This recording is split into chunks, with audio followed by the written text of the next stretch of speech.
Olá, a paz do Senhor Jesus aos alunos, bem como os professores da Escola Bíblica Dominical. Eu sou o pastor Marco e quero convidar vocês a assistir esta aula, uma aula muito importante para a nossa vida de cristãos, né? E hoje falaremos aqui da lição de número 3 e o nosso título é A Verdadeira Adoração. Lembrando aos alunos e professores que eu já estou indo direto aqui para o assunto, deixo para você fazer na sua casa aí a leitura bíblica em classe, o texto áureo e a verdade prática, tá? Com isso a gente ganha tempo aqui, até porque nosso objetivo aqui é trazer um resumo da lição, ok? Prosseguindo então aí, vamos para os slides. Aqui está, então a lição de número 3, né? A verdadeira adoração. E na nossa introdução, nós vamos começar falando que todo ser humano ele tem uma necessidade intrínseca de Deus. Ou seja, todo ser humano ele tem um vazio dentro de si tamanho de Deus, que só Deus pode preencher esse vazio. Amém? E, e aqui, no capítulo 4 de João, fica muito evidente essa necessidade, né, que essa mulher tinha de Deus. Também revela a importância, né, aqui no capítulo 4 também revela a importância de uma autêntica adoração que surge de uma experiência profunda com Jesus Cristo. Então nós vamos encontrar aqui nesse texto que quanto mais nós nos aprofundamos em conhecer a Cristo, melhor, né, e mais verdadeira ficará a nossa adoração. Prosseguindo. A adoração cristã é o tema central desta lição. Olha que interessante. Então, a partir do diálogo entre Jesus e a mulher samaritana, podemos extrair ensinamentos valiosos sobre a adoração. E nós vamos observar esses detalhes aqui, né? Então, aqui no tópico 1, o encontro em Samaria e duas lições preciosas. Vamos lá. O texto então diz, né, que era necessário passar por Samaria. E Jesus entrou em Samaria apesar de evitá-la, devido à tensão racial entre judeus e samaritanos. Amém, irmãos? Então, Jesus não era frequente em Samaria devido a essa tensão racial. Nós sabemos, já falamos até um pouco na aula passada, que havia entre os judeus uma rivalidade. Isso já vem de longe. Todos nós sabemos que ali na divisão do reino, né, o reino sul, o reino norte, ele foi levado cativo pelos assírios, né? E os assírios tinham uma política diferente. Eles, quando tomavam uma cidade, tomavam um reino, eles transportavam pessoas de outros lugares para esses lugares, e às vezes tirava desse lugar, levava para o outro. E nesse caso, né, quando a Síria invade, então o reino norte, eles trazem outras pessoas para habitar ali junto com eles, e nesta convivência com esses povos que vêm de fora surge ali os samaritanos, né? Então desde lá há essa rivalidade entre judeus e samaritanos que se prolongou e se estendeu décadas e mais décadas aí, ok? Então, só que o texto ele é bem enfático dizendo que era necessário passar por Samaria, tá? E nós vamos ver o porquê era necessário Jesus passar por ali, né? Então havia uma missão. Por que Jesus teve que passar por Samaria e enfrentar toda essa rivalidade que havia entre judeus e samaritanos? Porque havia uma missão. Fato é, irmãos, que Jesus, em todos os lugares que ele passava, Jesus nunca ia a um lugar sem propósito. Ele entra em Jericó, ele cura lá o cego de Jericó. Enfim, todos os lugares em que Jesus passava, ele ia com propósito. Jesus tinha um objetivo, Jesus tinha uma missão E não é diferente aqui no caso de Samaria. Tá? Então, qual era a missão? Era o encontro com a mulher samaritana junto à fonte de Jacó. Jesus como Deus, certo? Ele é onisciente, onipotente, onipresente. Jesus, ele conhece todas as coisas. Como Deus, ele sabia que havia ali uma mulher necessitada. Jesus, como onisciente, ele sabia que ali havia uma pessoa que precisava da salvação. E ele vai nesse propósito. Amém? Então veja lá, vamos lá.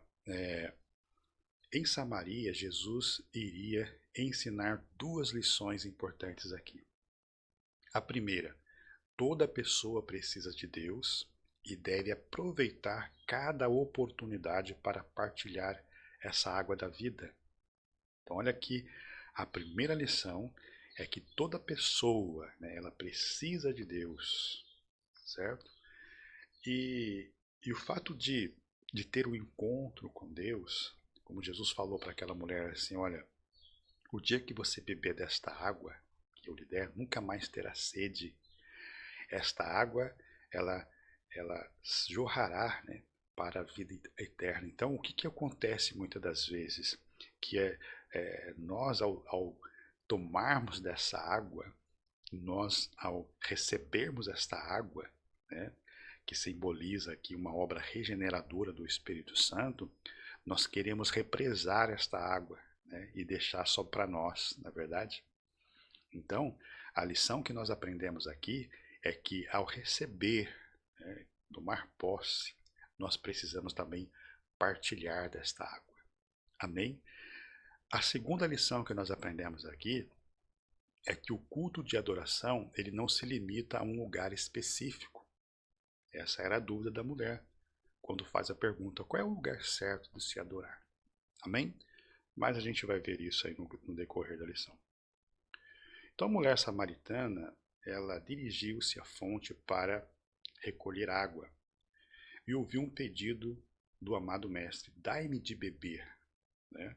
Então ela fica surpresa com né, a forma que ela foi abordada e ela logo pensou e já disse para ele, né, como falas comigo, sendo tu judeu, por isso sou uma mulher samaritana, então devido a essa rivalidade que havia. Mas, irmãos, é muito importante analisar, né, os meios que Jesus usava para pregar a sua palavra. No capítulo 3, com Nicodemos, no início da conversa, ele vai falar necessário vos é nascer de novo. Então, Jesus ele usa as suas estratégias no decorrer do dia a dia. E aqui, como aquela mulher ela vai para a fonte de Jacó buscar água, ele então começa a sua conversa, ele inicia-se a sua conversa com esta oportunidade. Mulher, dar-me de beber. Né? Então em conversa, Jesus lhe propôs uma água que se tornará nela uma fonte de água que a jorrar para a vida eterna. Amém? Então, Jesus ele é muito estratégico nessa questão. Né? Dentro desse contexto, dentro dessa conversa, ele fala assim, olha, se tu conhecesses o dom de Deus, né? se você conhecesse a dádiva de Deus, era como se Jesus estivesse falando, olha, se você conhecesse o presente que Deus quer lhe dar, ele te pediria, né? Você lhe pediria e ele daria água viva. Né? E esta água viva, aquela mulher então fala assim, é tu maior do que o nosso pai? Você não tem com que tirar, o poço é fundo, e é tu maior que o nosso pai, Jacó, que nos deu esse poço, deu de beber aos seus servos, aos seus animais? Ele falou assim, o dia que você beber desta água, essa água, sempre você terá sede, mas o dia que você beber da água que eu lhe der, nunca mais terá sede. Então, esta forma com que Jesus fala para ela, né, desperta nela o interesse, dai-me de beber dessa água. Amém? Então o tema gira em torno dessa conversa. Então, a primeira necessidade dessa mulher então estava sendo suprida, que era a necessidade de preencher esse tamanho vazio que havia dentro dela. Amém, irmãos? Tá dando para entender? Bom, prosseguindo então aí. E o nosso Senhor ofereceu à mulher samaritana era um tipo de água capaz de transformar toda a sua existência. Por isso que a água aqui também ela está simbolizando é, essa lavagem, né, espiritual, essa lavagem regeneradora que o Espírito Santo faz na vida da pessoa, capaz de transformá-lo, né, de dentro para fora. Amém, irmãos? Então a primeira lição: toda pessoa precisa de Deus, deve aproveitar cada oportunidade para partilhar essa água da vida, como já dissemos aqui no começo. Tranquilos? Prosseguindo então, o lugar da adoração a Deus. A mulher samaritana questiona-o sobre onde deveria ocorrer a verdadeira adoração, se em Jerusalém ou no Monte Gerizim. Tá? Então se percebe que, fora a necessidade que a mulher tinha da salvação, digamos assim, ela tinha aqui uma dúvida teológica sobre qual era o lugar certo de se adorar a Deus. E aí nós vamos ver a explicação de Jesus, né? Então a resposta à indagação desta mulher, Jesus revela que a adoração não seria exclusiva dos judeus e nem dos samaritanos. O que Jesus vai ensinar primeiro aqui sobre a adoração? A adoração não é exclusiva de nenhum tipo de povos, entendeu? A adoração não é exclusiva dos judeus, a adoração não é exclusiva dos samaritanos, mas outra coisa que ele ensina, que segundo a lição, o culto de adoração ela não se limita a um lugar específico. Olha que interessante que nós estamos aprendendo aqui. Jesus está dizendo para esta mulher que não existe um povo exclusivo, né, que só a ele cabe o direito de adorar. E Jesus também está dizendo que não tem um lugar específico onde se pode adorar. Amém? E que o importante para Deus é que se preste a Ele uma adoração verdadeira. Amém, irmãos? Louvado seja Deus por isso. Bom, o que nós aprendemos aqui então no primeiro tópico? O encontro entre Jesus e a mulher samaritana demonstra que a verdadeira adoração satisfaz a necessidade humana de adorar. Tranquilo? Prosseguindo então. No tópico 2, o ensino de Jesus a respeito da verdadeira adoração. Vamos lá. Ao afirmar que ofereci água viva aos que têm sede, Jesus referia-se a uma vivência espiritual que se daria no interior de cada indivíduo. Como já dissemos, a água que eu lhe der se tornará nele uma fonte de água a jorrar para a vida eterna. Então, a partir do momento em que a pessoa ela se aprofunda, a partir do momento que a pessoa se entrega verdadeiramente a Deus, ela tem um conhecimento maior de Deus, a sua adoração ela flui, né, com sinceridade. Amém, irmãos? Que maravilha, né? Então, a verdadeira adoração a Deus, ela não está ligada a um local específico, como Jerusalém ou Samaria, está onde existam adoradores sinceros. E por que Jesus ele fala isso? Porque o samaritano, na sua adoração, ele não só adorava a Deus, mas também incluía adoração a ídolos. E esse tipo de adoração não agrada a Deus. Amém, irmãos? Então, por isso que Jesus está falando da adoração verdadeira em espírito e verdade, porque a adoração dos samaritanos ela tinha uma mistura. Então nós estamos aprendendo aqui que a verdadeira adoração não está ligada a um local específico, como Jerusalém ou Samaria. Ela está onde existem adoradores sinceros. Que tipo de adoração nós estamos apresentando a Deus? Será que quando eu adoro a Deus, junto com a minha adoração, eu estou adorando outras coisas, lembrando que nada pode ocupar o lugar de Deus? Tudo aquilo que nós colocamos no lugar de Deus se torna o quê? Uma idolatria. Há pessoas que muitas vezes estão num culto adorando, mas uma hora ela está adorando a Deus, outra hora ela está pensando em outra coisa. né? Então, na hora do culto, de cultuar, de ser exclusivamente para Deus, vez ou outra ela está pensando em outra coisa, colocando outra coisa no lugar de Deus. Isso é idolatria. Isso não é uma adoração verdadeira. Então, que tipo de adoração nós estamos apresentando a Deus? Né? Será que a minha adoração a Deus é só por interesse? Será que eu adoro a Deus só por aquilo que Ele me dá? Jó disse isso, não é verdade? Então, isso é um ponto importante, né, irmãos, para a gente refletir qual é o propósito da minha adoração. Por que que eu adoro a Deus? Eu só adoro porque Ele me dá bênçãos? Amém? Então, a adoração ela precisa ser sincera. Deus é Espírito e é necessário que os que o adoram o adorem em espírito e em verdade. Então ficou claro aqui o porquê Jesus está falando da adoração verdadeira? É porque existe a falsa adoração. Amém, irmãos? Glória a Deus por isso. Vamos lá então. Deixa eu tomar um cafezinho aqui. Vamos lá. O Senhor Jesus é por si só a base para essa adoração genuína. Tá vendo? Por que está falando aqui que Jesus é a base da nossa adoração? Porque não pode haver uma outra coisa que ocupe este lugar. Amém, irmãos? Isso é muito importante na questão da adoração. A obra realizada por Jesus no Calvário, a sua morte e a ressurreição, ela se tornou a razão fundamental para a adoração de todos os cristãos. Amém?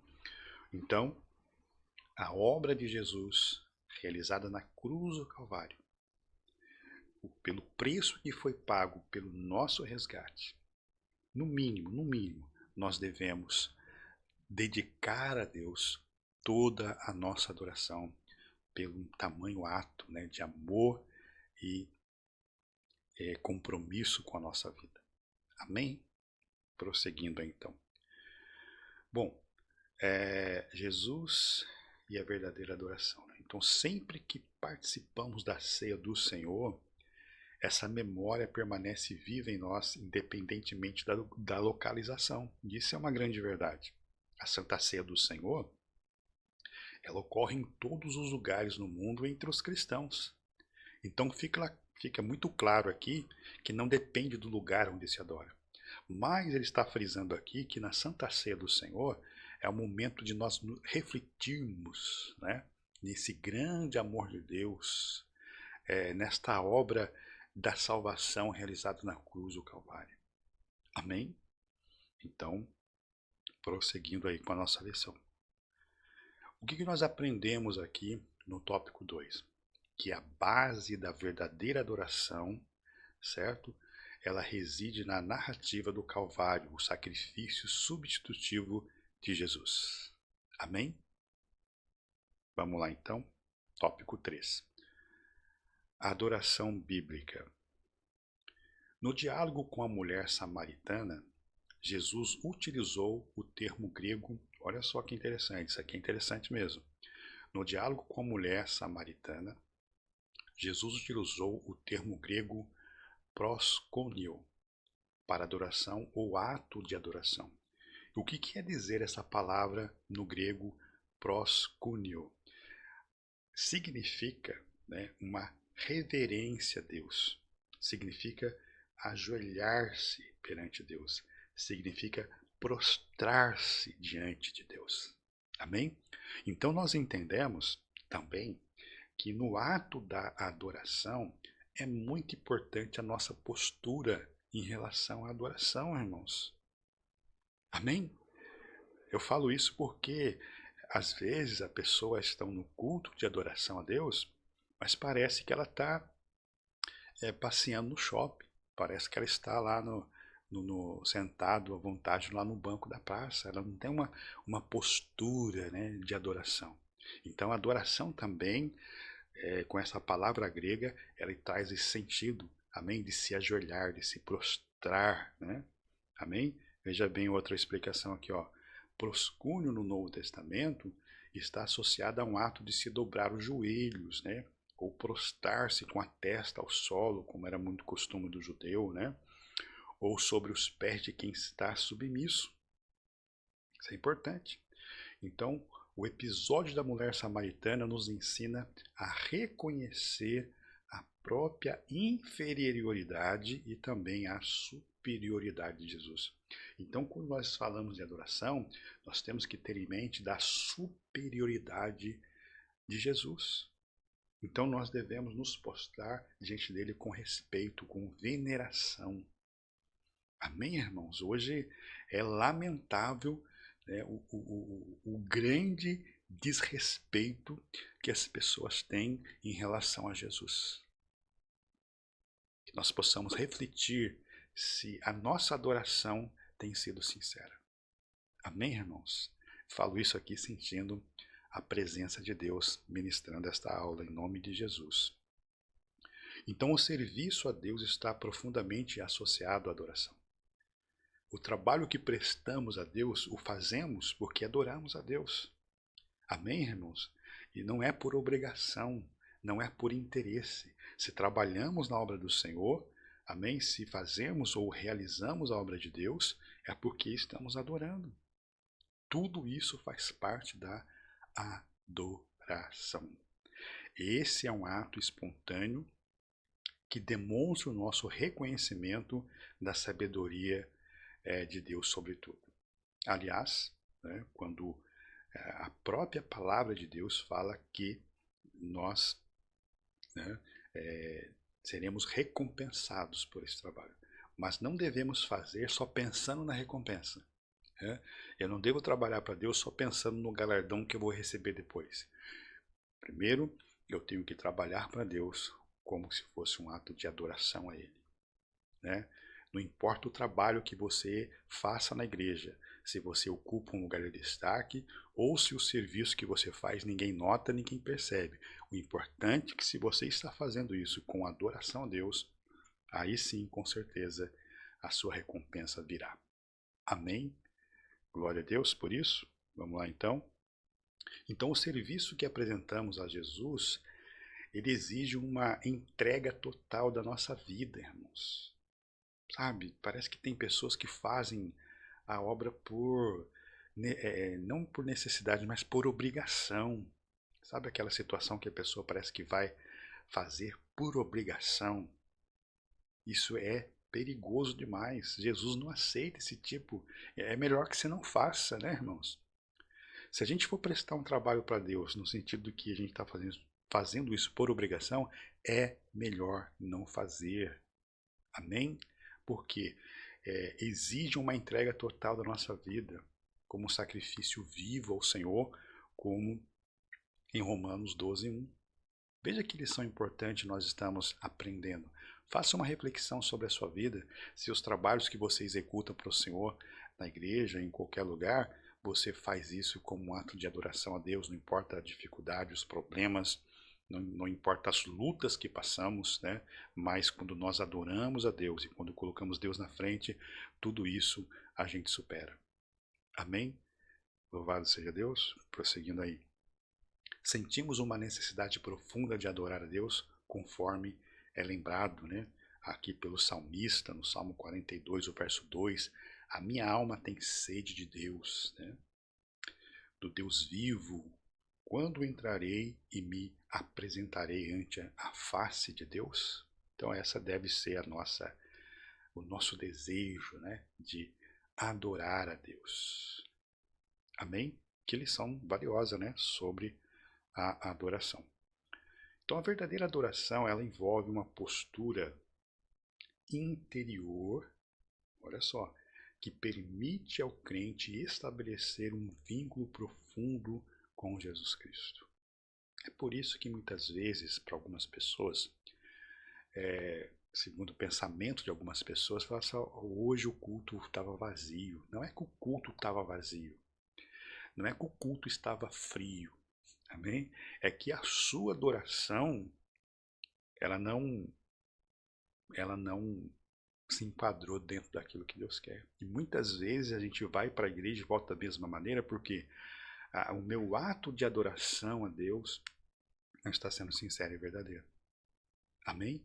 Então a verdadeira adoração envolve uma postura interior que permite o crente estabelecer um vínculo profundo com Cristo. Então, quando eu vou para a adoração, quando eu vou para o culto de adoração e eu me prostro, eu me rendo, eu me entrego ao Senhor Jesus Cristo, não tem como, irmão, você não sentir saciado pelo poder de Deus. Então, reconheça-o como Senhor e Salvador das nossas vidas. Que interessante, né? Prosseguindo aí. Então, nós temos aqui o que nós aprendemos na lição 3? Que o ato de adoração ao Senhor envolve a rendição completa de nossa vontade. Pensamentos e ações a Ele, manifestando-se um serviço voluntário a Deus. Que maravilha, né? Para fechar aqui então a nossa aula, eu quero passar para você então a nossa conclusão. Primeiro, focamos nos ensinamentos práticos de Jesus acerca da adoração e, por consequência, discutimos a doutrina da adoração cristã. João 4 revela duas lições preciosas. Primeiro, todo ser humano possui uma necessidade a satisfazer, como já falei, que todo ser humano ele tem um vazio dentro de si, tamanho de Deus, e só Deus pode preencher esse vazio. E nós temos aqui que em Jesus a verdadeira adoração ela surge como um movimento que se inicia no interior. E tudo isso resulta de uma experiência viva com Jesus Cristo. Amém? Então, essa é a aula de hoje, tá? A semana que vem estaremos aqui com mais uma aula, a lição de número 4. Nós vamos falar do pão da vida, que também é uma lição muito importante. Agradeço a sua atenção, estude, compartilhe esse vídeo e até a próxima semana. Fiquem com Deus.